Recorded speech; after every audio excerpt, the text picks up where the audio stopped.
This is the brand new Toyota Corolla. It's actually replacing the Auris, but Toyota has decided to bring back the Corolla name, which by the way is the best-selling car in history. And it's decided to rebrand, partly because the previous Auris wasn't a particularly inspiring family car. This fresh start for the Corolla name represents a complete ground-up reworking of the Auris. It's now on a new platform, which means new suspension and new steering. It also gets new styling and, perhaps most significant of all, it is now available with two much improved hybrid systems. Being a family car, there are loads of brilliant rivals that it's up against, like the Ford Focus and the Volkswagen Golf. But as a hybrid, there aren't actually that many brilliant competitors. And it feels like the world is crying out for an excellent hybrid car that isn't just efficient, but also a great package overall. And the Corolla could be the answer. And in this video, we're going to tell you why. But before we do, go to whatcar.com and head to the new car buying section to find the best deals on every new car. And subscribe to our channel to keep up to speed with the latest new car reviews. The Corolla is a fine example of how Toyota is injecting new life into its latest new car designs. So you can see, it's actually a pretty cool looking thing. You've got some nice sharp headlights and loads of angular lines all over the front. I think it's cool, but looks is subjective. So we want to know what you think. Click on the banner in the top right-hand corner of your screen to tell us what you think looks better. The Toyota Corolla, Ford Focus, Volkswagen Golf, or Hyundai Ioniq. And inside you can see the Corolla is different as well. If you remember the previous Auris, it wasn't a particularly inspiring interior to sit in. So it was made of rough plastics, it was a bit dull, kind of soulless. But now, with the Corolla, it's generally much plusher throughout, sleeker and more interesting to look at. And also the materials used throughout the entire interior are on a par with the Volkswagen Golf. And what's really good is it just feels really solid and built to last. This driver display setup comes as standard on all Corollas, and it's made up of these two analog dials either side of a digital screen in the middle. And you can control that screen with these buttons on the steering wheel, but it shows things like trip information, phone, audio, things like that, but it's a little limited. So it's not as configurable as the system that you get in a Volkswagen Golf. Now, the infotainment system. Let's start with the positives. So, you get an 8-inch touchscreen, which is positioned helpfully high up on the dashboard. And also you get physical shortcut buttons. So that means that it's all within reach and easy to use when you're driving. However, what is very distracting is the complicated layout and the really laggy response times. And if you look, you can see the resolution is really, really poor. And on the sat-nav screen, it's really cluttered. All the graphics are really close together and it's just awkward to look at. So it's really distracting, complicated, and just generally frustrating, and nowhere near what you get in a Golf or an Octavia or even a Ford Focus. On top of all that, you can't even get Apple CarPlay or Android Auto even as an option, so you're stuck with Toyota's iffy software. But what you do get as standard are DAB radio, Bluetooth, and a USB socket down there. Space-wise, you won't struggle to fit in the front of the Corolla, even if you're an especially tall driver, and the driving position generally is very good. However, the range of adjustment in the steering wheel is a bit limited compared to what its rivals can do. It's still fine for most people, but the in and out isn't quite as generous as it is on other cars. But there is a more pressing first world problem with the driving position. So to adjust the angle of your backrest in the driver's seat, you've got to lift this lever and then shift your weight forwards and backwards until you find the position that works for you, which is pretty old school. And in a Focus or a Golf, they offer a much simpler dial, which you can twist to fine tune your position. The door pockets are a bit on the small side, but you've got other storage options up front as well. So let me give you a quick tour. We've got the twin cup holders here, and then you've got a space for your phone under the dash there, which is a bit of an awkward position, and also the back of it's angled up quite high, which is a bit weird.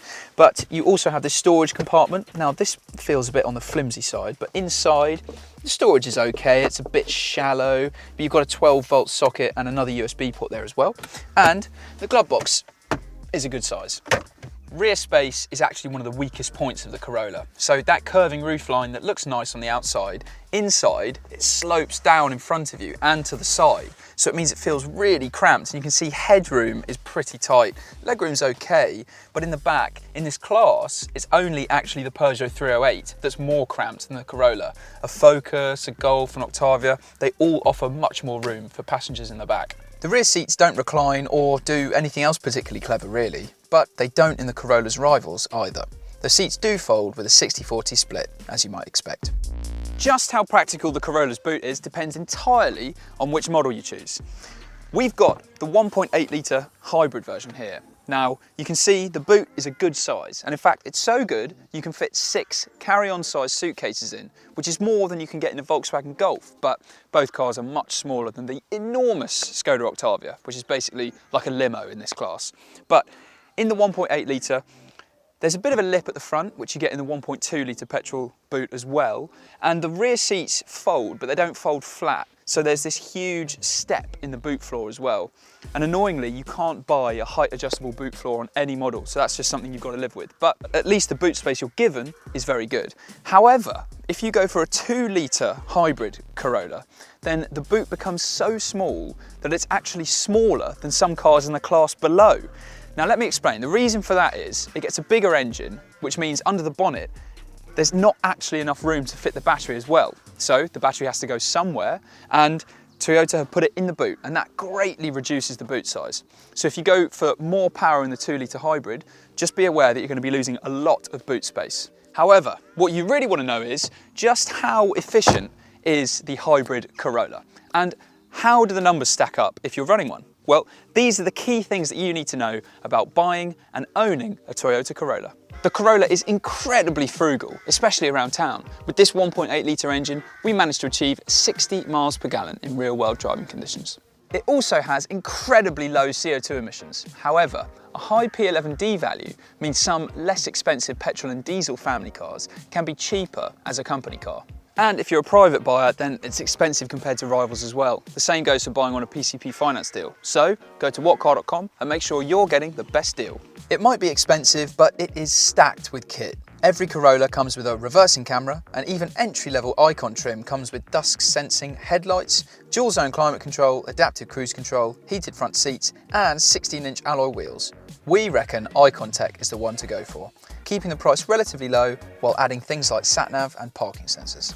These powerful LED headlights are fitted as standard across the range, and they're great. In most rivals, you'll either have to pay extra for them or upgrade to a posh trim level.